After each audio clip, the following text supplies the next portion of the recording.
Hello everyone, this is Merxerain back again. We now have episode 32 of our Enigmatica 6 expert series. Behind me is what our project is for today.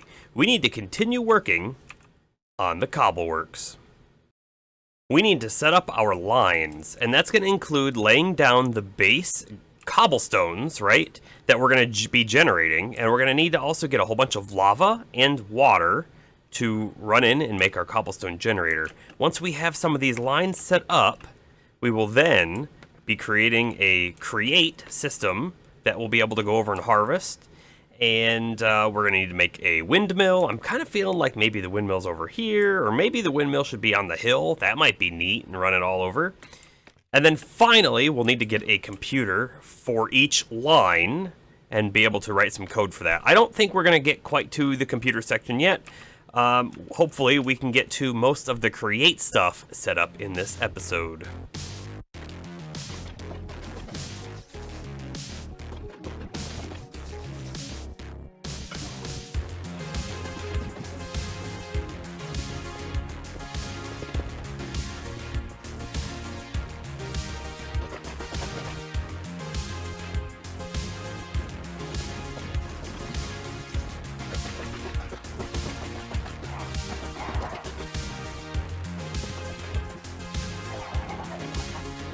Alright, the base of the Cobbleworks is now in place. We have all of the cobblestone generating automatically. I have prepared some materials for our create building. Let's go ahead and take a look at what I got. So I have the normal toolbox, and I have created a few extra things like a bunch of mechanical belts. There's a few extra chutes in here than there were before, some shafts, gearbox. In fact, this is probably not going to be enough shafts, but then I also have this iron backpack, and in this iron backpack we have a lot more create items. Very specifically, we have a lot of drills, we have a few gantry carriages, a lot of the gantry shaft, some linear chassis, the rope pulleys, these will be very important, clutch, gear shift, and we've got our sails and windmill bearing for our windmill, and we have a few other little bits as well. So I think we need to start getting building. Each line of these cobblestone will have its own drill system, right? And so we're going to build that now. One thing we have to figure out, though, is our system's actually going to sit over here, and then it's going to move forward to drill down. So we need to figure out exactly how far back we're actually going to have it. We don't want it butting up against our building, but we also don't want it directly over top of our structure. Okay, so this is what the drill head is going to look like. So what we have is we have 8 drills, right? So the 8 drills are going to correspond exactly with our 8 bits of cobblestone in each section. We need to now make sure that it can move up and down. The way that we're going to do that is we're going to give it a rope pulley. And of course, we do need the rope pulley to be facing a side where we can get power to it. And when I say power, I mean rotational power. We also want to make sure that we do not place our drills or anything while they're down. We only want to place in the starting position, right? The other option is when anchor is destroyed, but we really just want starting position. And I did sort of forget about this, but we need to place some glue down just before we put our rope pulley on. One other thing I've done is I've gone through and I've selected each one of these chassis to only have a range of 1. That way we're ensuring that they're not going to possibly stick to anything but what's touching them right here. So the next thing, right next to the rope pulley, we need to attach our gantry carriage. In order to actually place the gantry carriage, you do have to have gantry shaft down, and then you place it directly on the shaft. This shaft will allow it to move in both directions. We'll probably actually want to cut it here because we're going to want that to be the backstop so it can't move any further back. Now, on the end of the gantry shaft, we need to place a gear shift. This gear shift is going to let us control which way the shaft is turning, which means that we can control it if it's going out or coming back. The next bit, we're going to put a clutch on here. We actually might move the clutch down here. I'm not too sure just on that yet, but the clutch is going to be sort of override where we want to turn everything off. So we're going to stop rotational power from hitting over here. Now we're going to place another block right here, and this is just a temporary thing, but we're going to end up placing our computer right in this spot. Why is this spot important? Well, it's important because it will be able to output back a redstone signal or output left a redstone signal, which would be here. And then via bud powering, because we powered this block, it will power the gantry shaft itself. So what's important about that? If we power the gear shift on or off, it's going to change the direction in which this is spinning. But if we power the shaft itself, that is going to power which direction the gantry's rod, which we can see right here, is spinning.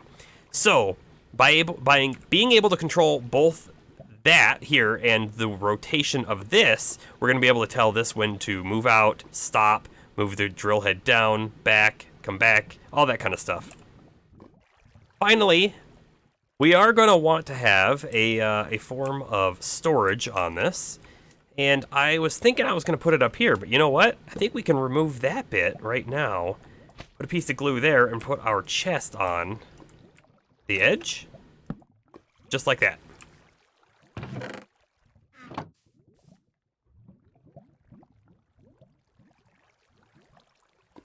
And then we're going to take this chute and we're going to place the chute directly underneath it. So, of course, we all know what's going to happen, but when we put stuff in, it comes out the bottom of the chute, and then my magnet picked it back up.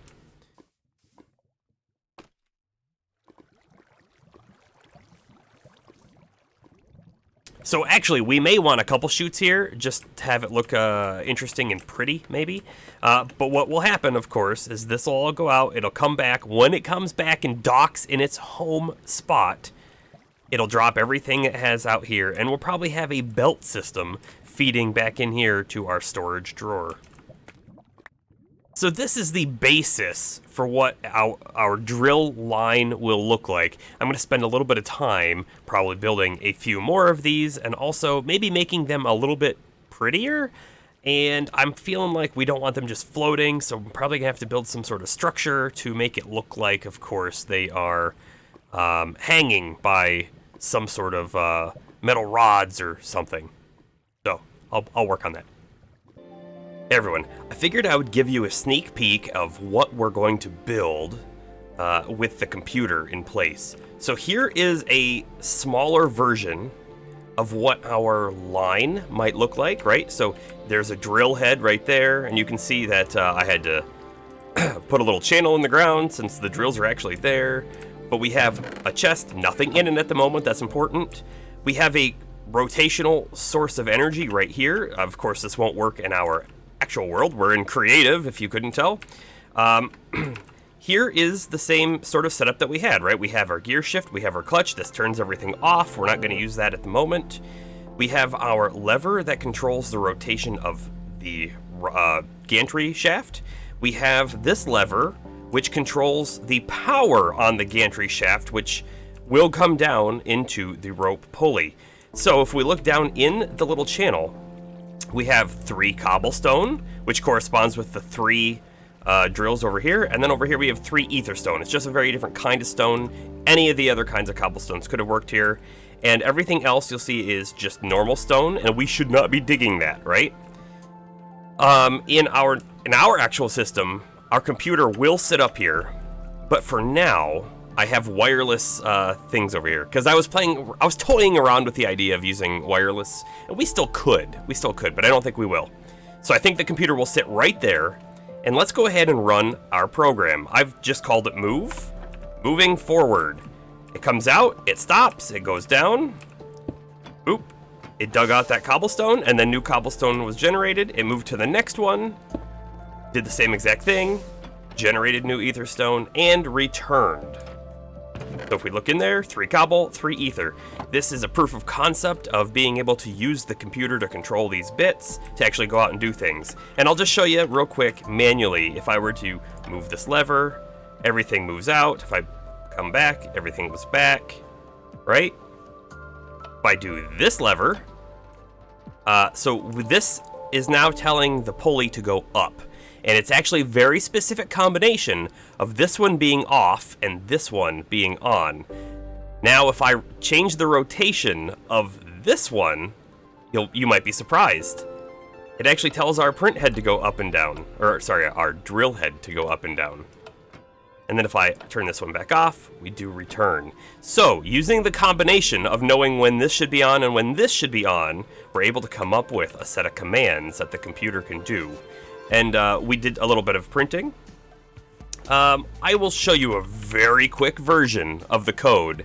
It's very, very basic at this point, but I have a function for move forward, for move back, for deploy drill, and for retract drill. And all this is doing is setting the output on the back and the left to true or false, respectively, right, on what it needs to actually do. So this tells it how to move, but not when to move, right? So then we have a function down here called harvest cobble. So what this is doing, all right, it's telling us we need to stop the drill head. And actually, let's go down a little bit further. Let's start with the main function, right? The main function here. What we're doing here is I've set a time, 1.25, and this is seconds, okay? Which this will not work for our system that we build in survival, but this works right here, right now, with the speed that we have. I'm saying single increment. This is a division by 3. So I came up this 1.25 seconds. That's how long it takes the whole drill head to move over here. It turns out that that is moving 3 blocks. So if we divide it by 3, we get the single increment, and then we use the single increment to determine how far we should be moving forward. So the very first thing it calls is move forward, and it says it's going to do it for the single increment times 3. That gets it up to the cobble location. From there, I have a bunch of commented out code. What we do is we call harvest cobble, which tells it to drill down and retract. We tell it to move forward again, and I give it another sleep. And this sleep is just saying, hey, don't do anything else until this time has happened, which is single increment times 4, because we want to move 4 more blocks out ahead of us. We do the harvest cobble again, so it goes down and comes back, and then we say move back, and we give it the total distance we have moved out, which would be 7 blocks. So we say move back for 7 blocks, and then we print done. So if we go up to our harvest cobble, what this one's doing is we're actually retracting the drill for half a second. The reason why we're retracting the drill for half a second is if we change the state of this too fast, it still works. Everything still works. However, this drill head disappears. I'm gonna say it's a create bug, probably, on displaying, and it happens to do with when you're changing states of the, I'm guessing, gantry and the rope pulley very quickly. So we just throw that in there real quick to stop the drill head from moving, but not do anything for a very short period of time, and then I came up again. This is just from random testing. 3.4 seconds is our drill time. So we deploy the drill, which is just moving the drill down. We wait the drill deploy time, and then we retract the drill, sleeping for 1 second, because we don't need to wait a whole 3.4 seconds to go back up, because a lot of that time was spent drilling, so we can easily go up faster than we went down. So again, this is a very, very basic, simplified version of what we're going to actually code in our survival world. But I really wanted to give you, and we'll just exit out of here again. I really wanted to give you this little teaser of how it's going to work, because it's going to be super cool. Our dispatcher computer will tell this computer, right, via wireless connection, hey, I need 8 sets of cobblestone, and it will actually go out to the cobble, and it's going to dig 8 sets and return and drop all the items off. And then it would get another message, hey, I need 8 sets of ether stone, and it would go all the way out there and get 8 sets or whatever, right? So, hope you enjoyed the sneak peek. I happened to come back to the apiary, and I noticed something peculiar. We happen to have a blaze bee in there, and I don't know, right? Look, it's like shooting fire. I don't know if it can try to, like, burn the place down. Thankfully, we've made everything out of, like, stone. I also don't know, though, can it damage the other bees? So, I think we're gonna lock it first. I don't want it to go back out there. And then step 2, how did we actually get this blaze bee in there? So we want to look for bee, we want to look for blaze. I'm assuming there was a mutation that happened. Alright, so I locked all of the bees in here, and I went through and counted, right? There should be 9 bees, and there were 9 in there. The one that we were missing was the sooty honeycomb from the coal bee. Well, I didn't see any sort of mutation when we looked at the blaze bee. However, the tooltip, the coal bee has a latent gene that when sparked will ignite with a blaze. So, the real question is, how did it get sparked? There shouldn't have been anything in here that could spark it. The unfortunate thing about the blaze bee is that it needs a magma cake in order to actually produce anything. It doesn't use flowers. We don't have a magma cake in there, which means we're going to have a real hard time doing anything with this blaze bee at this time. Magma cakes themselves, crimson roots, glowstone, chicken egg, and then magma cream buckets, which actually is probably not the hardest thing to get anymore. Now that we have our own melting station with the smeltery, we could go capture some magma cubes, bring them back, and get some magma cream. What I'm unsure of, though, is does the blaze bee consume the magma cake, or can we put one in there and have it use it forever? At this time, though, I don't want to spend an excess amount of time getting this blaze bee up and running, so I think we're just going to leave him locked and unlock everyone else. And in fact, let's go ahead and export that blaze bee, and we'll just kind of like put him there. He'll be ready for us when we get to him. You know, I do sort of wonder, could the coal bee and the rocky bee, if they touch each other, will that cause a spark? I don't know. No idea how this happened. Now that we have most of our drill heads in place, wouldn't it be great if we could actually use them, or at least test them out, make sure they're going to work as we want them to? It would be. So we need to get some rotational power over to these machines. We have the windmill bearing and a whole bunch of sails. So we're going to try and create a cool looking windmill. I'm thinking a vertical kind of wind turbine. I don't know if it's going to look good. We're going to give it a try. And then we need to figure out how we want to run it over, right? Do we want the shafts to be like underground and pop up over there and then you don't see them? Or do we want them to somehow go across the surface here so you can see the rotation, right?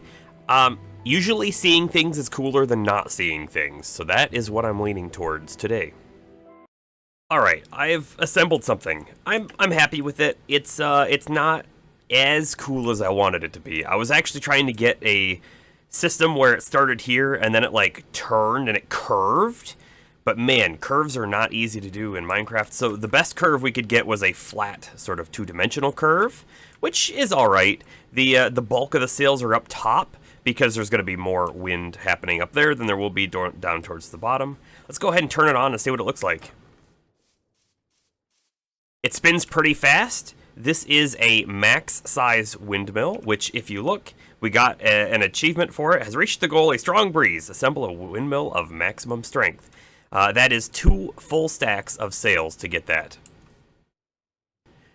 With this in place, now we need to route our power, and our power is going to have to come out of here. So we may actually need to build a little bit around here. I've got some ideas. What does it look like if we stick some bars on the sides?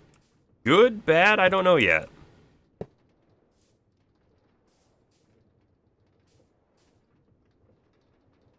What we need to do is we need to put these shafts down here in order to route our power out. And I think we're going to cut away a little bit of the ground, and then we're going to route it over this way.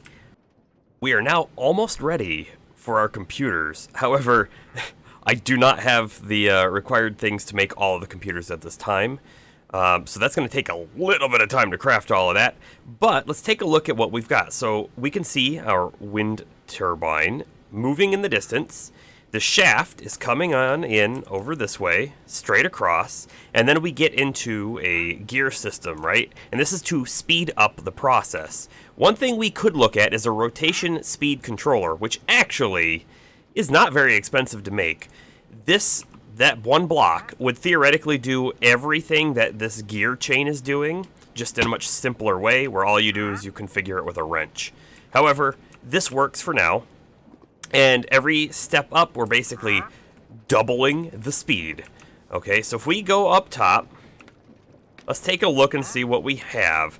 I have this shortened very specifically so that when I turn the lever, it only goes out to as far as the drill's hitting all of the cobblestone. It's so fast that otherwise I would never be able to time it correctly, and I'd be hitting our cobblestone blockers or who knows what. So let's go ahead and take a look at what will happen with the computer in place. It would flip this on to move over, and then it would flip this on to start the drill. Goes down, and then we do this to bring it back up. We hear the new cobblestone generate. We can do this multiple times. Of course, the limiting factor on speed is actually how fast the cobblestone regenerates. So with that being said, we don't really need to speed it up any further, but let me show you something else. This is taking 512 stress units just to power this right now. Even though it's not going anywhere, this is technically trying to pull up. If I do this to go down, we see it's still at 512. So, we have 512 times 9, right? Because any one of these, or all of these, could be operating at the same time, which means we cannot exceed whatever our maximum is. The maximum that the wind turbine puts out is 8,192, or something like that, right? So, this is as fast as we can go. If I were to add another speed step here, that would double everything, and now we would be doing 1,024 stress units on each one of these, and in which case 1,024 times 9 goes over our 8,000 capacity. So this is where we're at on speed. Okay, so now that we've done that a few times, if we look in our chest, oh look, we have 56 granite cobblestone. That was actually really fast and just manual, so just think about how quick this is going to work when the computer's controlling it. Alright, so we're going to turn this off now, and when we turn this off, it's going to come back. Let's see if we can even catch it. Everything comes down here, and then it's going to go right in. So, it was very fast, but the chutes are able to transfer like 16, I think, items at a time. So, a full stack is going to go through really quick. It's going to hit our very fast mechanical belts. That's going to come over here. It's going to hit this one going inside. And we have a brass funnel, which is attached to our drawer controller. So, everything is getting funneled into our drawers inside of our building. Let's take one more quick look at things here. Our rotational power is coming in, and this gearbox is just to turn it around so that the belt is going the correct way. We're taking our rotation power here and using another belt to transfer it all the way up. We could do this with a chain of gears, but belts seem to work better, of course. We're doing that on all of these lines. You'll see a tricky spot, though, is this. How do we get this belt to turn a different way? And what we do is if we push this out and use a gearbox right here, that will change the rotation in the correct manner and go back. We can use another gearbox to come in, and you'll see this is actually now going the opposite direction, which is great because we need these items to come back through. So you might be thinking, oh, you've changed the rotation over here. Won't that change the operating behavior of the drills? And you're actually very correct if you thought that. Let's go ahead and take a look at why this isn't a problem, though, in our current situation. See if I can get... There we go. One more. All right. Can you spot the difference between this one and this one? It might be a little tricky to tell from here, but if you look at the rotation of the gantry shaft, it looks like the lines are going up and to the right, or you might be thinking they're going down to the left. If we jump over here and look at this one, hey, the rotation's different. It looks like it's going up and to the left or down and to the right. So, I'll show you what happens here. If I come over here and we rotate it so that the pattern is going the opposite direction, that would, of course, give us the opposite behavior. One that we do not want, of course, so we do this. So all of these 4 over here are all facing one direction, and then the rest 5 are facing a different direction, which means that we should be able to get the same exact behavior of an on-off on the gear shaft here and an on-off on the gantry shaft. Not taking into consideration the aesthetic things that we need to finish, like actual lights or ceiling or those sort of things, right? The functional things that we need to complete this are, we need to have wired modems connected to every single one of these monitors. Let's go ahead and take one quick look at the wired modems themselves. Wired modems, they will also need networking cable, but here's a wired modem.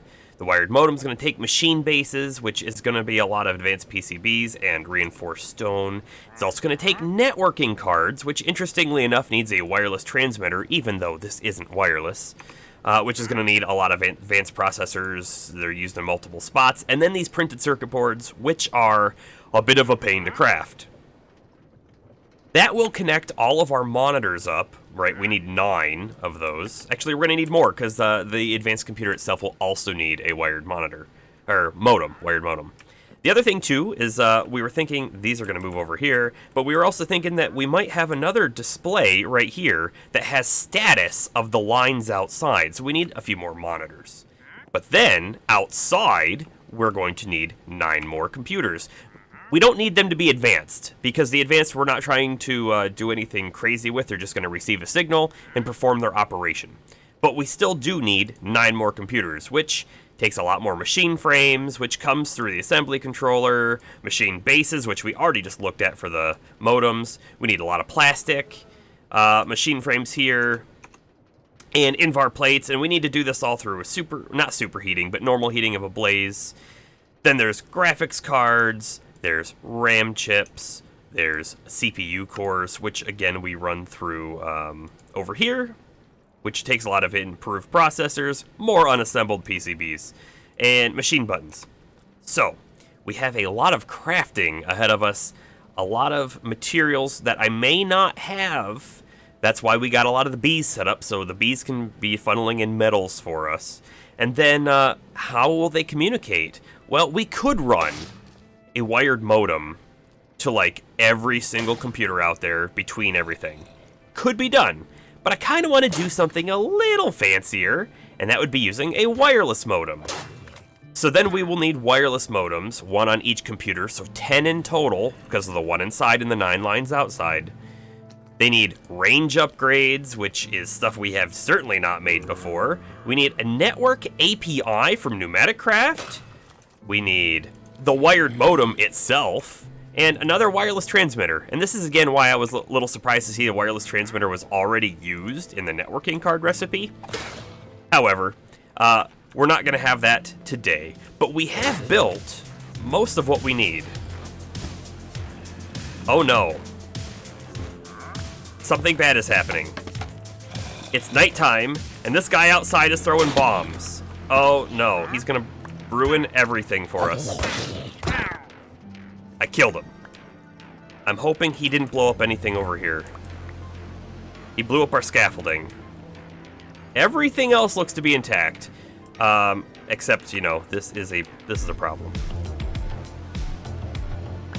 Yeah, those guys can ruin builds. My tree farm over there, he'll blow up the redstone lines, and then you'll have to reset it. So we have to be careful about those guys. Okay, and with that, we're at the end of our episode. It went by super fast, didn't it? We have a lot of machinery set up in the background. It's all operational and ready for the control mechanism to go in place. So, that is what we're going to be doing between this episode and the next. I'm going to try and craft a bunch of stuff. Some of that may happen in the episode. We got to get a lot of computers going. We got to get a lot of the networking cables with the modems, and then we got to do a lot of programming. And the programming is going to be a little complex because we're going to try and do some asynchronous operations. We're going to have the computers outside receiving messages, adding them to a queue, processing the messages, you know, in order, sending the items back in, sending a message back to the original computer saying operation done. The original computer inside the building can then look at the storage again of the drawers and say, hey, we still need more cobblestone, and send a new message out to get another batch of cobblestone in. So, if you liked this video, I would appreciate it if you left a comment on how you think this is going, or, you know, potentially gave it a subscribe if you'd like to see more of this stuff. But with that, this is Merc Serene signing off.